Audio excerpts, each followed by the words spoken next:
जी, ये पूरा मामला जो है लगातार मतलब झटका लग रहा है, ये है क्या मामला? जी।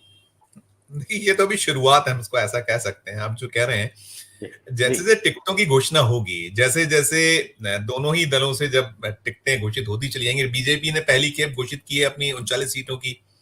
उसके हम्म। बाद लोगों ने अपना भविष्य तलाशा, देखा, उन्हें पता चला कि टिकट की कोई गुंजाइश नहीं है।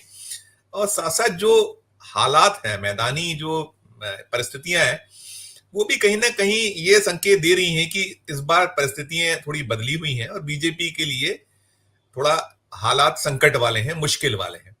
तो ये एक पक्ष, और साथ साथ अपना अपना भविष्य तलाशना। अब तो देखिए, दल बदल कोई बहुत नई चीज नहीं है। अब तो चुनाव के टिकटों की घोषणा के बाद भी लोग दल बदल कर रहे हैं। हुआ है मध्य प्रदेश तो इसके लिए, अभी पिछले अगर हम कुछ 2-3 इलेक्शन देखें तो बहुत सारे ऐसे उदाहरण हैं। सांसद का टिकट घोषित होने के बाद पाला बदला गया, विधायक का टिकट घोषित होने के बाद पाला बदला गया। तो अब ये जो 2023 का जो मध्य प्रदेश का रण है, जैसे जैसे चुनाव निकट आते जा रहे हैं, संभावना है कि दिसंबर में चुनाव होना चाहिए। हालांकि दूसरा एक ये भी चल रहा है कि क्या कुछ वो केंद्र में जो अभी लोकसभा से क्या निकलता है या किस तरह की चीजें आती हैं, वो भी एक पक्ष है।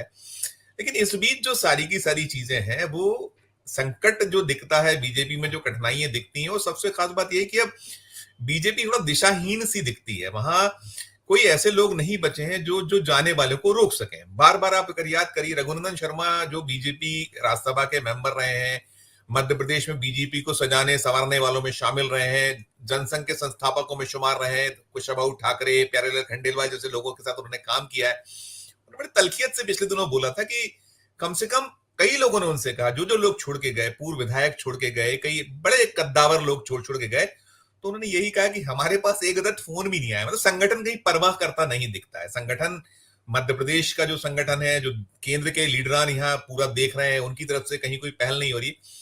और इन सबके बीच जो वरिष्ठ नेतागण हैं, उनकी भी, जो आपने उमा भारती की बात की, उमा भारती अलग मिजाज की नेत्री हैं और उनका अपना एक वजूद है मध्य प्रदेश में। अगर 2003 के चुनाव की बात की जाए, 2003 का जो प्रचंड बहुमत था, वो उमा भारती के कंधे पर सवार होकर बीजेपी यहां निकली थी और जीत कर आई थी, बहुत थंपिंग मेजॉरिटी। ऐसा मध्य प्रदेश में कभी नहीं हुआ था कि 230 विधानसभा में 173 सीटें बीजेपी जीते, 39 पर कांग्रेस को रोक दिया जाए। तो वो सारा दृश्य था। और जितने भी ये जो बड़े नेताओं की बात है, उसमें उमा भारती खुद है। वो अपने आप को कहीं ना कहीं थोड़ा सा, इलेक्शन का वक्त है, इलेक्शन के वक्त आप इनको जो शोभा की सुपारी सा बना रखा है, इनसे ना पूछ है ना परख है। मध्य प्रदेश में जन आशीर्वाद यात्रा बीजेपी निकाल रही है, उन नेताओं की भी पूछ परख नहीं। जो ये मॉस लीडर है, इनकी अपनी एक पकड़ है, पहचान है, लोग इनको सुनना चाहते हैं, भीड़ को खींचने वाले ये लीडर हैं। तो जो उमा भारती कल वो महाकाल के दर्शन के लिए पहुंची थी। महाकाल के दर्शन के बाद जब पत्रकारों से रूबरू हुई, तो पत्रकारों ने कई सारे सवाल किए उन्होंने पर। वो कमलनाथ जो बार बार टिप्पणी कर रहे हैं, घोषणा है या जो घेराबंदी है मध्य प्रदेश की, बीजेपी मध्य प्रदेश की सरकार, खासकर मुख्यमंत्री जो निशाने पर हैं, जब उनसे पूछा गया तो उन्होंने बड़े तलखियत भरे अंदाज में कहा कि मैं उनकी प्रवक्ता नहीं हूं, आप जो कुछ पूछना उनसे पूछिए।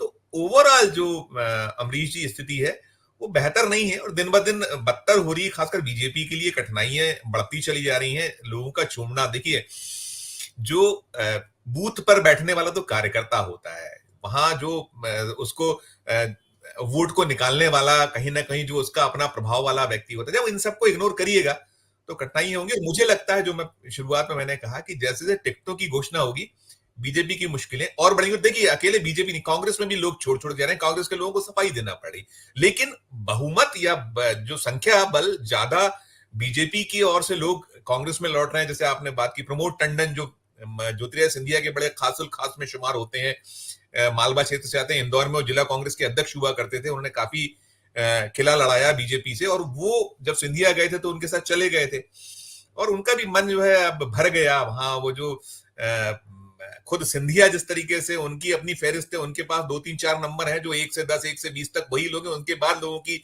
संख्या और गिनती शुरू होती है। तो वो लोग भी छोड़ रहे हैं, और फिर साथ में बीजेपी में कोई पूछ परख नहीं है। उनको ऐसा लगता है कम से कम कांग्रेस में ये तो अवसर मिलेगा, कोई ना कोई पूछेगा, ये कहेगा कि ये काम करिए, ये काम करिए। बीजेपी तो कोई पूछने आ नहीं रही।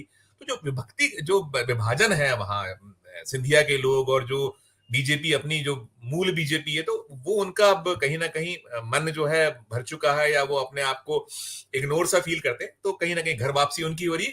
और कांग्रेस ऐसे सभी लोगों को, जिन्होंने उस सिंधिया के साथ भावावेश में चले गए थे या एक भीड़ के साथ में हो लिए थे, बिल्कुल पूरी उसके साथ में वापस ली। लेकिन अब ये कांग्रेस में भी संकट यही है कि जो लोग लौट रहे हैं उनमें कई टिकटार्थी भी हैं, तो इनका भी गणित कहीं बिगड़ रहा है। जो यहाँ दावेदार हो गए थे कि इनके जाने से हमको अब फायदा होने वाला है, तो बीजेपी में बेचैनी बहुत ज्यादा, कांग्रेस में बेचैनी कम नहीं है, और दिलचस्प चुनाव होता चला जा रहा है। और आगे मैंने जैसे कहा कि ये जो स्थिति है और तेज होंगी और तेजी से दल बदल होगा, और बीजेपी के लिए मुश्किलें दिन ब दिन बढ़ेंगी। अमरीश जी।